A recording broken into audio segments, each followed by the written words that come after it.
Welcome to the 4 basic tissues. This video will introduce foundational concepts for understanding the structures and functions of the basic tissues. The video is not meant to be exhaustive, but rather is intended to provide an introductory overview of each of the tissues. I hope you enjoy it. There are 4 basic tissues in the human body. A tissue is formed when cells with the same structures and functions aggregate together. These tissues then organize themselves into the organs of the body, and the organs are organized into systems, and all of the systems put together compose an organism such as a human. The first of the 4 basic tissues is connective tissue. This tissue supports other cells in the body, both structurally and functionally. It is located throughout the body and is diverse, with its subcategories including the so-called connective tissue proper, as well as bone, cartilage, lymph, and blood. The second tissue is nervous tissue. This tissue controls the activities of the body by receiving, sending, coordinating, and integrating information from other tissues within the body, as well as information from outside the body. There are 2 types of nervous tissue: central nervous tissue, which is the brain and the spinal cord, and peripheral nervous tissue, which is all of the nervous tissue outside of the brain and the spinal cord. The third tissue is muscle. This tissue is responsible for movement. There are 3 types: skeletal, smooth, and cardiac. Skeletal muscle is voluntary muscle that is attached to the skeleton and is responsible for gross movements of the body. Smooth muscle is found in various locations and is an involuntary muscle involved in such processes as blood pressure regulation in the cardiovascular system and peristalsis in the gastrointestinal tract. Cardiac muscle is only found in the heart, and it is responsible for coordinated cardiac function. And finally, the tissue that we will begin this video by looking more closely at is epithelium. This tissue covers the surfaces of the body, and it also lines all of the cavities of the body. In both of these locations, it is called lining epithelium. It also forms glands, in which case it is called glandular epithelium. Epithelium is located throughout the body, and examples are the skin, the lining of the gastrointestinal tract, and glands such as salivary glands and the pancreas. Depending on its structure and function, it is involved in functions that include protection, absorption, and secretion. As just mentioned, epithelia are divided into 2 types: lining and glandular. We will not go into the details of these 2 types of epithelia today. There will be a video dedicated to this topic. For now, we will look at an example of a lining epithelium in the gallbladder, as shown above, as an example to introduce the nomenclature that is used to describe all epithelia. To begin to learn the nomenclature of epithelia, let's look at an example of one type of lining epithelium, a simple columnar epithelium. A really nice example of simple columnar epithelium is found in the gallbladder, and this is a cross-section through the organ with the lumen in the center and the outer wall at the edges of the section. The gallbladder stores and concentrates bile between meals, and it is frequently used as an excellent example of a lining simple columnar epithelium. Let's magnify the epithelium, which is adjacent to the lumen of the gallbladder, by 40x. Start by looking at this schematic of a simple columnar cell. It is called simple because it is only 1 cell layer thick, and it is called columnar because its cells are columnar shaped, which means they are taller than they are wide. Under a typical H&E stain, the basophilic nucleus will be located at one end of the cell, and the eosinophilic cytoplasm will fill the cell. Now look at a very high magnification view of the lining epithelium of the gallbladder. In life, The white space adjacent to the epithelium would be the lumen of the gallbladder, and it would contain bile. The fact that an epithelium lines the lumen of the gallbladder is not unique to the gallbladder. As you will learn, epithelia line all surfaces and cavities of the human body. Therefore, we can anticipate finding a lumen or surface beside an epithelium, and this will appear as a white space on a light microscopy slide. The gallbladder is an excellent example of a simple columnar epithelium. Compare the cells in this light micrograph with the schematic introduced earlier and locate the basophilic nuclei and the eosinophilic cytoplasms. Take note that the nucleus of each cell is located on the basal side of the cell, and each nucleus is at approximately the same height as its neighboring cells.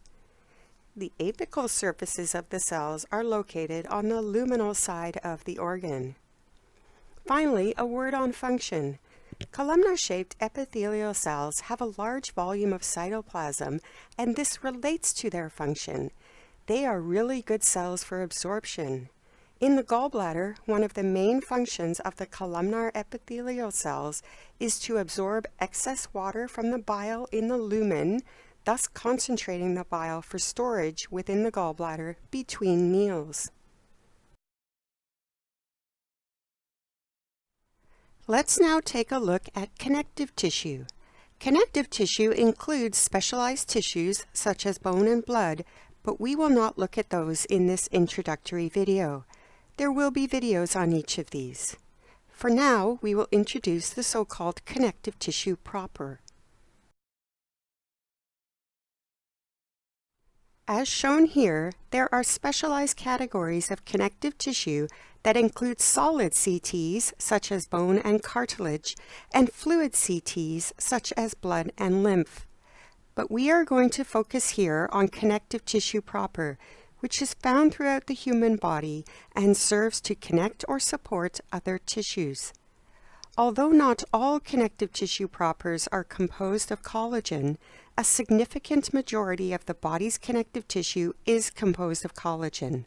Indeed, collagen is the most abundant protein in the human body, and so we will use a collagenous tissue as an example of a CT proper today.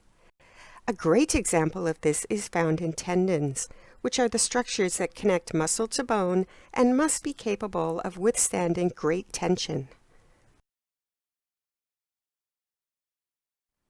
This is a low magnification view of a longitudinal section through a tendon, which attaches bones to muscle. In order to do this, they must have tremendous tensile strength, and they do have this because they are composed of a very dense and regularly arranged connective tissue.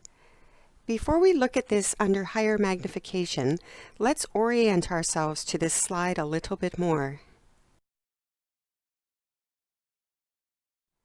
Collagen can be arranged on a spectrum, from very loosely to very regularly, and everything in between. This slide of a tendon shows a terrific example of dense, regular connective tissue.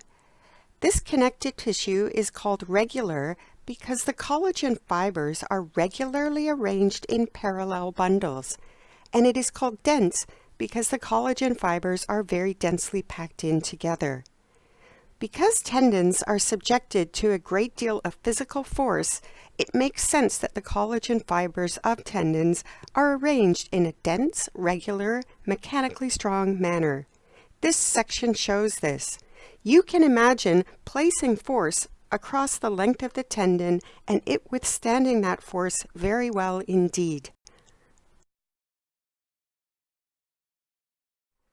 As mentioned, the connective tissue of tendons is composed of collagen, and collagen is produced by cells called fibroblasts.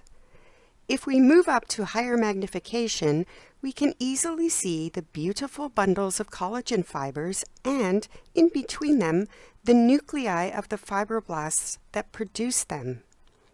Take note that the white spaces in between the collagen fibers are examples of artifacts that are produced during tissue preparation and do not exist in life. Also take note that although the initial steps of collagen formation occur inside the fibroblast cells, assembly of collagen happens outside of the cells. Collagen is an extracellular protein. It is too large to be assembled in or to reside in the fibroblasts.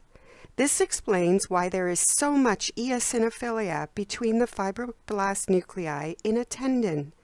The eosinophilia is not cytoplasm of the fibroblasts, but is rather large expanses of extracellular collagen. Let's now take a look at nervous tissue. Nervous tissue includes the central nervous system, the brain and the spinal cord, and the peripheral nervous system, which is everything outside of the central nervous system. Today we will look at an example from the peripheral nervous system using a beautiful section of a sciatic nerve. Shown here is a low magnification longitudinal section of a sciatic nerve, which is the largest peripheral nerve in the body. It is also an excellent example of peripheral nervous tissue. Before we look at this under higher magnification, let's orient ourselves to this slide. At low magnification, this peripheral nerve is organized into fascicles that are bound together by connective tissue, which is composed of collagen fibers. If we view this at higher magnification, we can see that the waves of nerve fibers are bound together by a connective tissue, here referred to as a perineurium.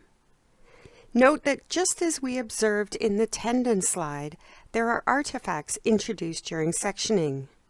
Speaking of the tendon slide, people often say that they find it difficult to differentiate a tendon in longitudinal section from a nerve such as this one in longitudinal section.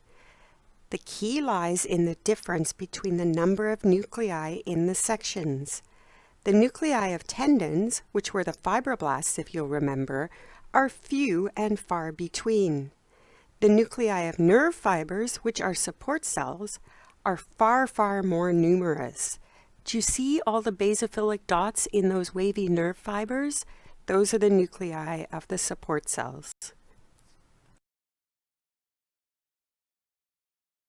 The final of the four basic tissues is muscle. There are three kinds of muscle in the human body. Skeletal muscle is voluntary muscle that is used for movement of the body. For example, the large muscles in your legs and arms are composed of skeletal muscle.